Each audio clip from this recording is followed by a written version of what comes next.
obvious things are design of spaces, scheduling.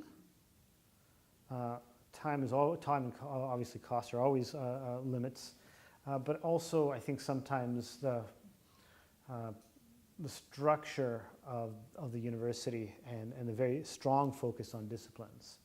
So in the classroom, you get the classroom you get, and sometimes those classrooms are still typically designed on a lecture and lab/tutorial model that's at least centuries old. And if we're trying to teach, especially in the STEM disciplines, you're doing it into some level of creative practice where things are more focused on the students being active learners, sharing work, producing work in small groups with mentoring as opposed to lecturing.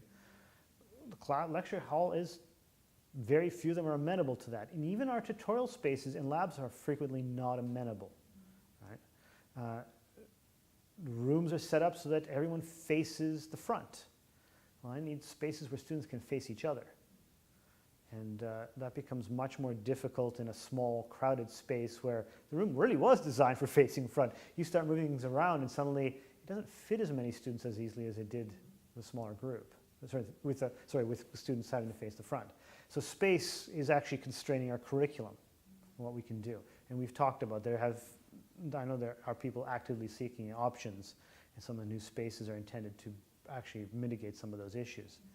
But similarly with scheduling, if we're trying to get the work I do sometimes with community engagement, well, I have lecture slots. If I want to get my students to be engaged with somebody in the community, they need to come during those lectures for the most part. Right? And frankly, video conferencing does not work in a lecture hall.